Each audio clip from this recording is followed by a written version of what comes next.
So the chart, in a way, this is the chart of where I am at this time. I'm not really looking at the houses. I'm looking at the formations. And the primary part of this talk is when I noticed, I spoke about this in May, I think.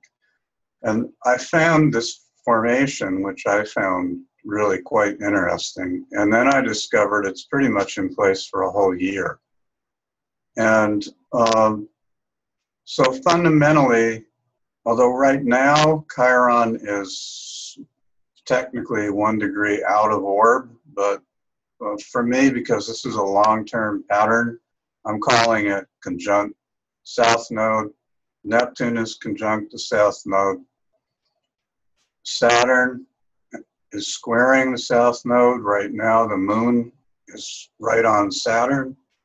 Mars is also in there right now, and Pluto is sextile, or the Neptune Chiron south node conjunction is sextile to Pluto. So being an evolutionary astrologer, this is very important formation for me. I also have Chiron rising, so it's personal. And so, and also on the other end, of course, we have Chiron and Neptune opposing the north node. And right now the sun is in there too. When I spoke before, Jupiter was right on the north node. That is no longer the case, but it was a few months ago. So what does this all mean? To me, as I put in my little write-up, it may seem at times like the world is a little crazy right now. And it's especially so, I don't know if it's especially so, but it's quite that way in the United States, in my opinion.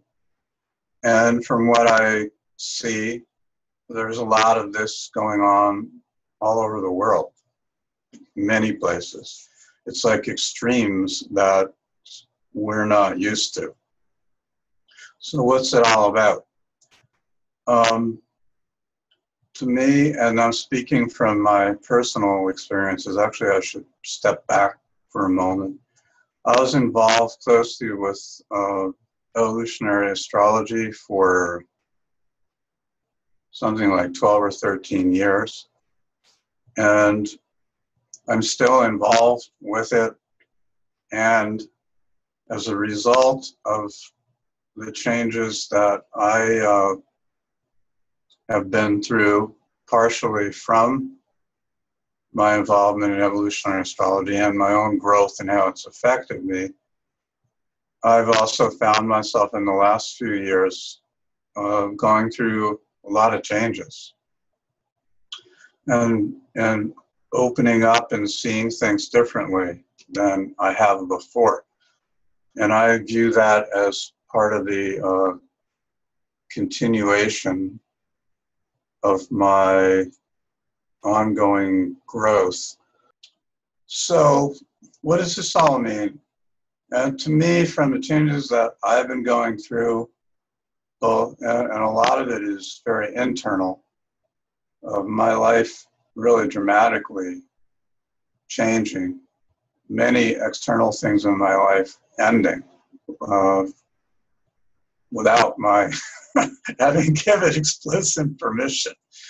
And so trying to integrate all of that and like what's going on and so forth.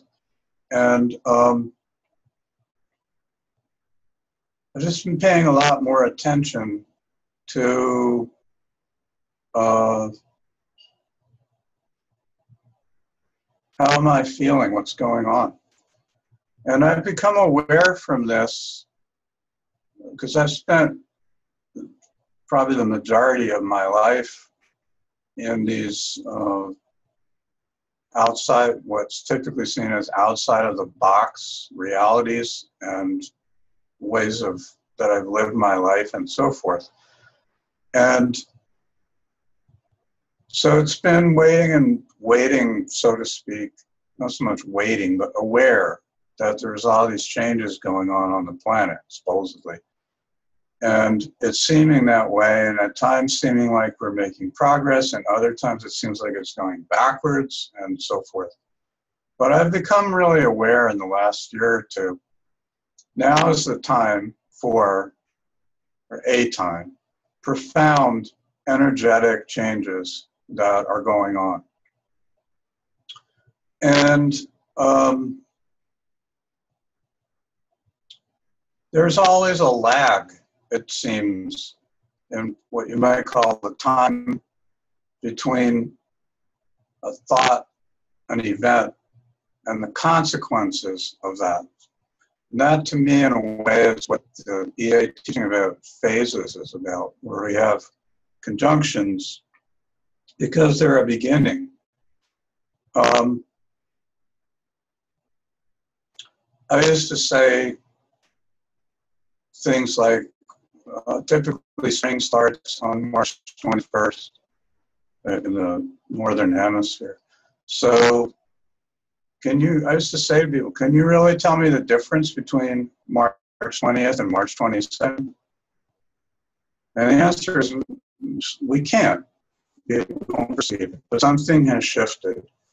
And that something takes root, and over time it begins to grow. And so what I've become aware is that while everything is always changing, but especially now, something has shifted energetically. And the world that we know, those of us that are older, we even grew up in, it's gone. It's not that anymore. The very nature of how we humans perceive reality is shifting. And I used to look at some of these things like hoodoo and woo-woo, but these terms of things like fifth dimensional consciousness and so forth. And, I've found that even though there is a lot of what I call woo-woo associated with it, there's something real going on. And since EA is about the soul and tracking the soul, so all these shifts that are going on are relevant to us at the level of our souls. Now, the gist of it is, living in human reality, most of us, most of the time, identify who I am as our personality. And that, it seems, is what's beginning to shift, meaning that as the energies raise, more and more we're being exposed to, through our life circumstances, the inner shifts where the center of gravity in our natures is consciously shifting from identification with personality as who I am to increasing awareness of soul reality as who I actually am, and being a soul encased for a period of time in a physical form. Now, we get this, I'm using collectively, we get this on a mental level for the most part. Well, what I say is that it's becoming real, it's being grounded and integrated. And that's a lot of why things seem a little chaotic or uncertain or unclear more and more of the time.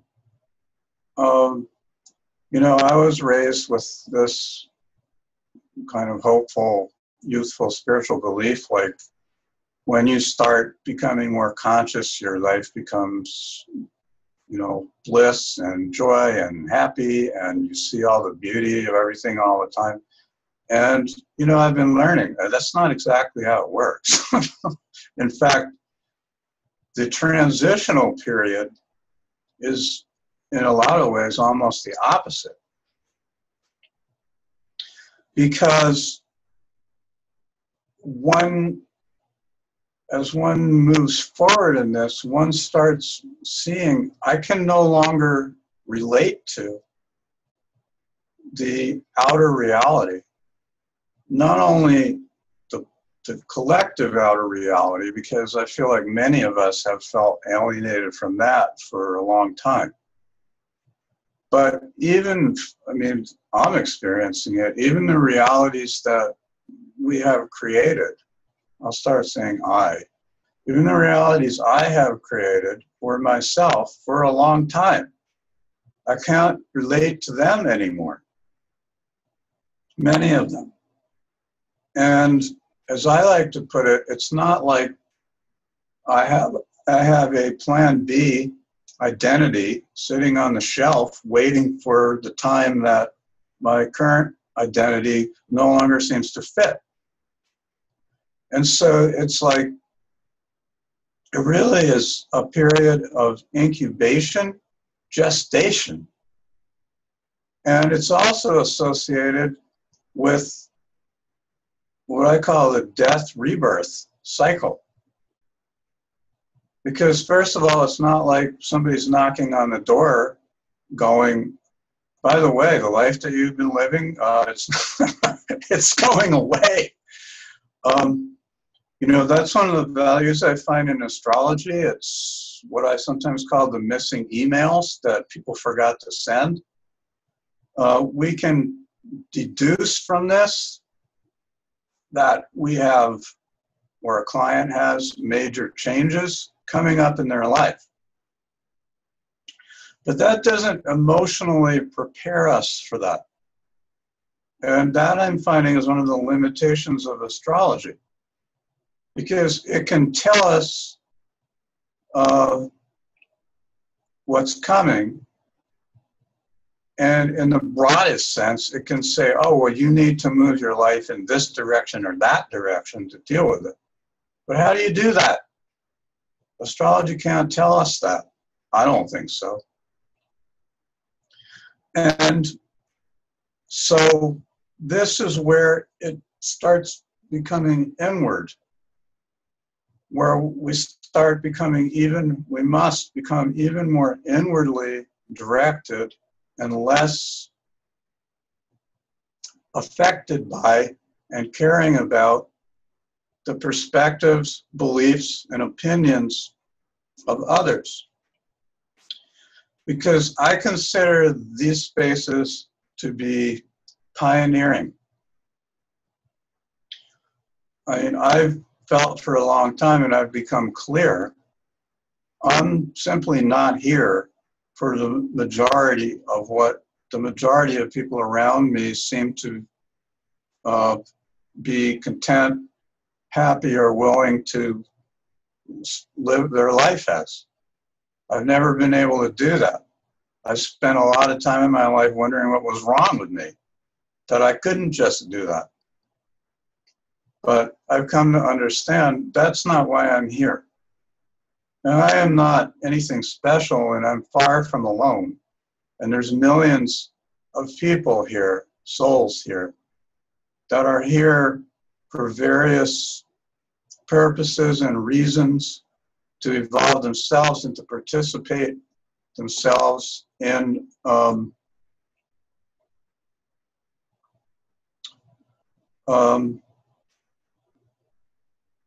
these changes that are going on. And more, I feel that that's my real life work. I used to feel like I needed to be somewhere outside, informing people what's going on and all this. And there's nothing wrong with that. But I've come to the astounding, for me, conclusion, because for the last year or so, I've been extremely inward and physically hermit-like.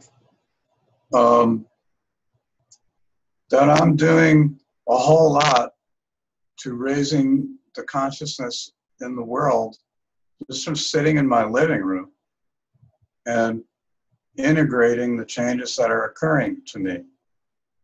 Because it's like a collective integration that needs to occur. And we don't really know how to do it because it's brand new. So it's like we are pioneers in that sense. And, you know, I think part of the process is almost a certain weariness inside about the way that things have been on the soul level. I don't want this anymore. And yet we see it all over the place. And because to me, it takes a lot of courage because they're stepping out of the known. People are not gonna, many people have no idea. You can't talk about it. They don't understand it. And that's okay. They're not wrong. I'm not superior. It's just a matter of what I call listening to this inner radio station. And I feel like each person has their own. And those are our instructions. I myself am very, you know, in my astrology, I'm very Libran oriented. That is concerned about what other people think and say, and am I right, and what do I know, and all this. And so it's learning from that that's just not it. Because each soul has its own unique path and journey. No other soul has that. Therefore, the amount of understanding that can be had from anyone else is limited.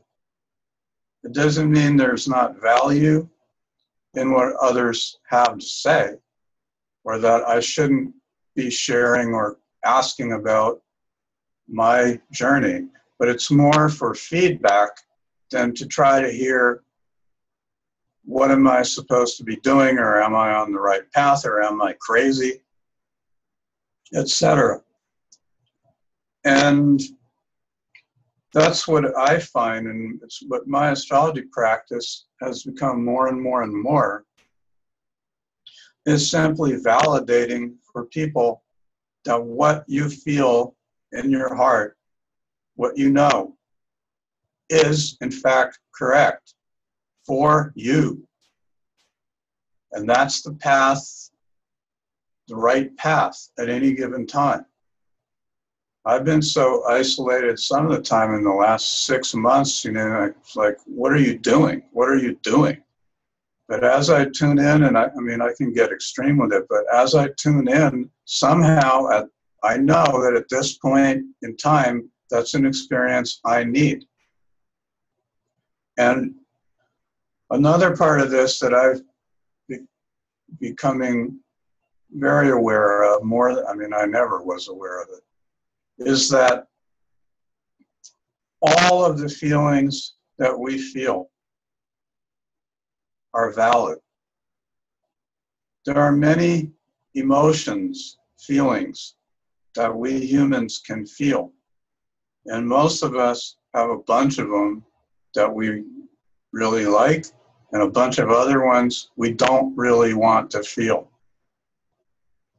Because they're, what, you know, this different for each person, but they're painful. Maybe I don't want to feel, maybe I feel angry and I don't want to. Maybe I feel lonely. Maybe I feel scared. Maybe I'm upset about some other person for what even to me seems like an irrational reason, and I don't want to even own that there's anything in me that could even go to that place. But that all of these, we have been conditioned as part of our conditioning. We have been conditioned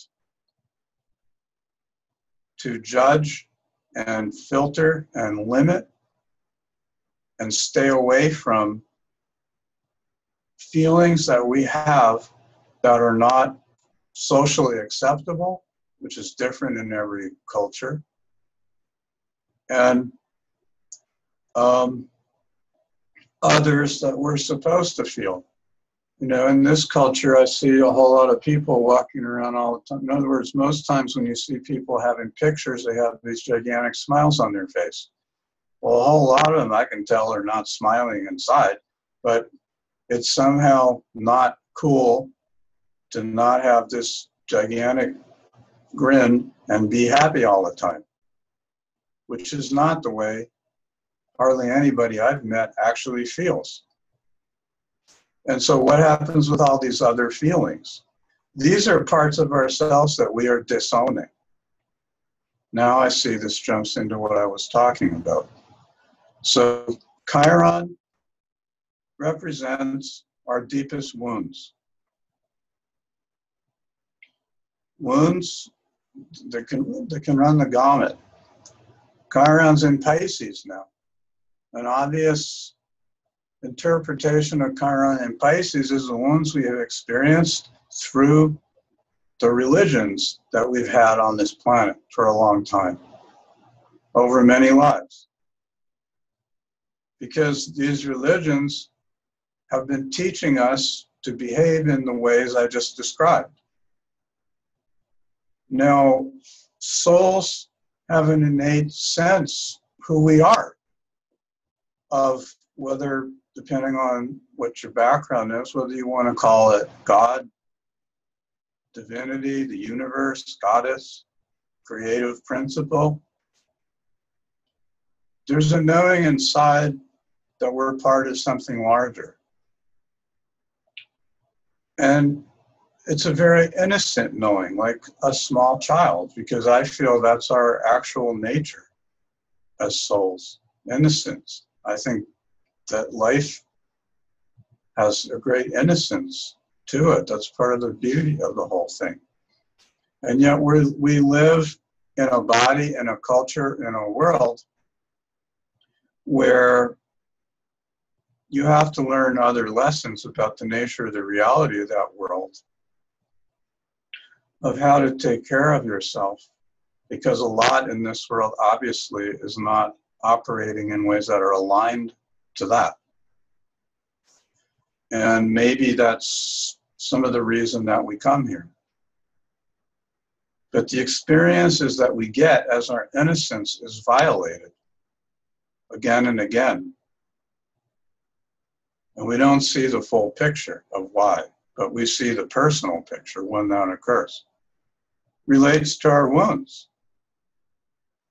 How do you feel if you're an innocent young child or teenager,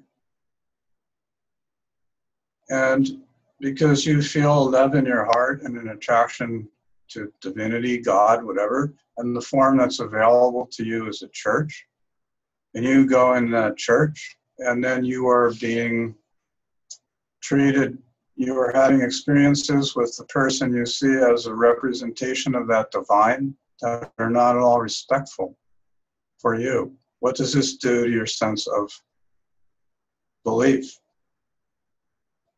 of divinity? What kind of world is this? What kind of God is this? What's going on here? Et cetera, et cetera, et cetera. That's one example. In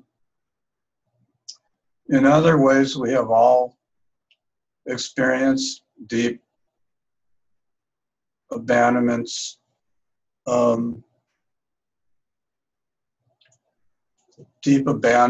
betrayals, and so forth, simply for being who we are. From friends, from family, whatnot. These are universal. It's a universal human experience. And all of that relates to the wounds that we have experienced. So to me, with this pattern, tying that pattern to what I'm talking about the conditioning that we experience as people, There are experiences that are acceptable, and there are experiences that are not acceptable. And this goes into what we call the shadow. And to me, that's what's up. And that's why we have, not only have in the United States a person like Donald Trump running around exhibiting what to me are like the worst characteristics of human potential, but having nearly half the country supporting it. That's the part that amazes me. But what I'm seeing that's going on is that the shadow is being revealed. I grew up in an area with a lot of African American people before they even had that word.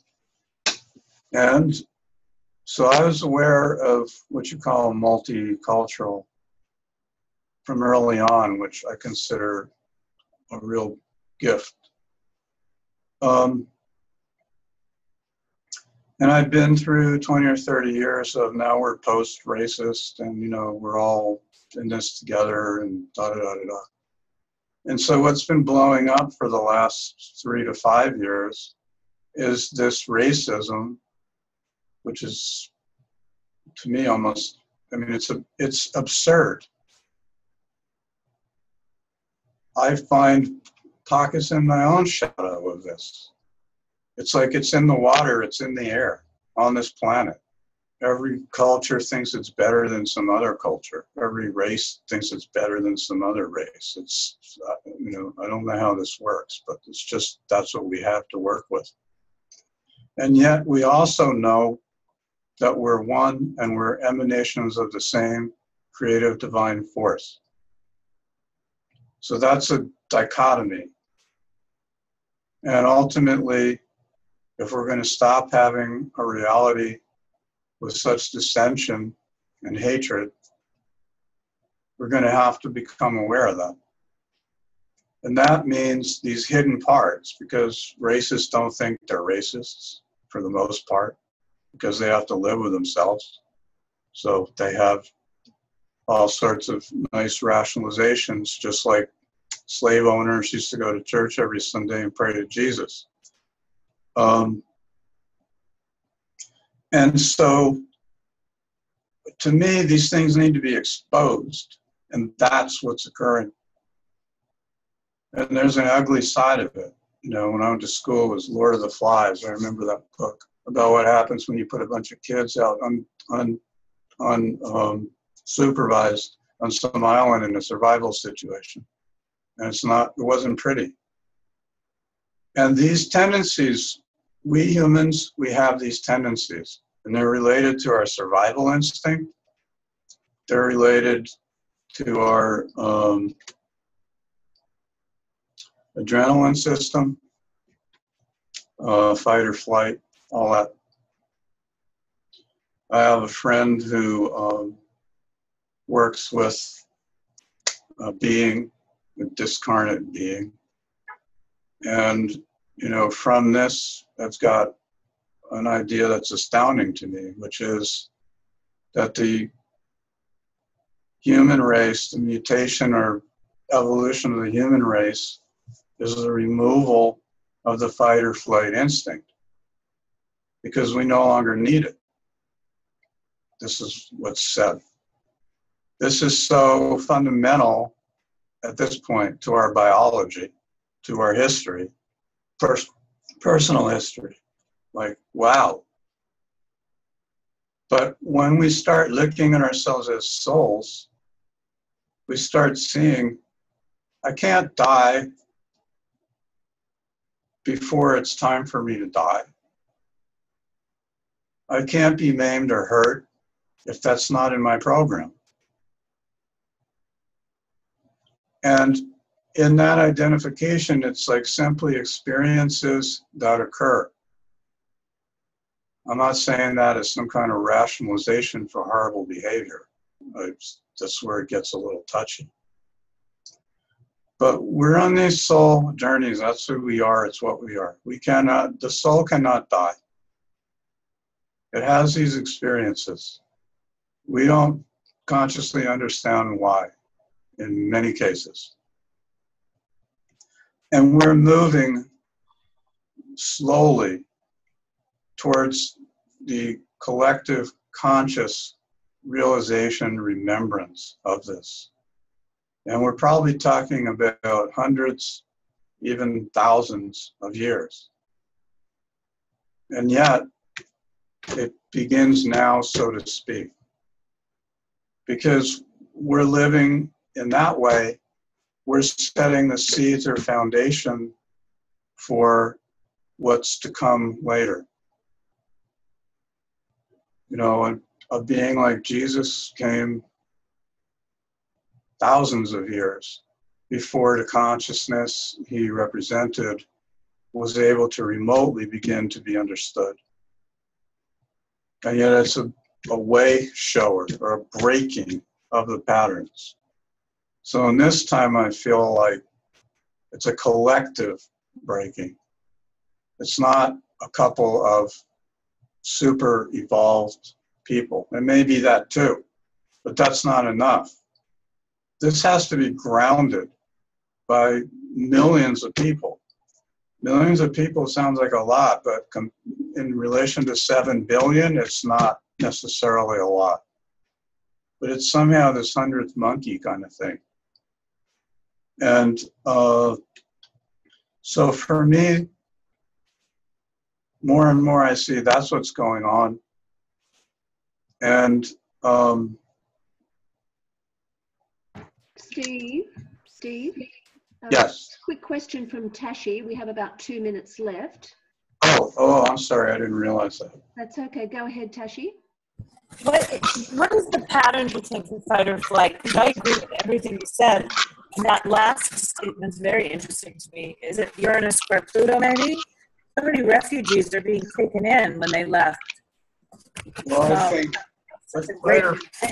fight or flight, I would equate with Mars, Aries, first house. It's adrenals. It's the instinct to either to flee or leave. That's why it's so difficult. It's to overcome because it's at the core of the wiring, even of our nervous system. It's the past memories. We've had to, we've been doing this a long time. We've had to flee tigers. We have women whose babies were eaten by wild animals, et cetera, et cetera. And we have all these memories. This is the collective imprint memories that we're dealing with.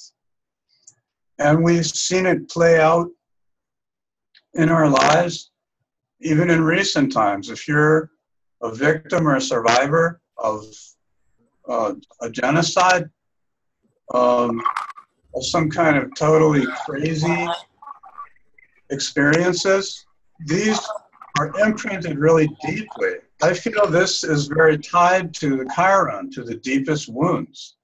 And so this has to come out. The part it has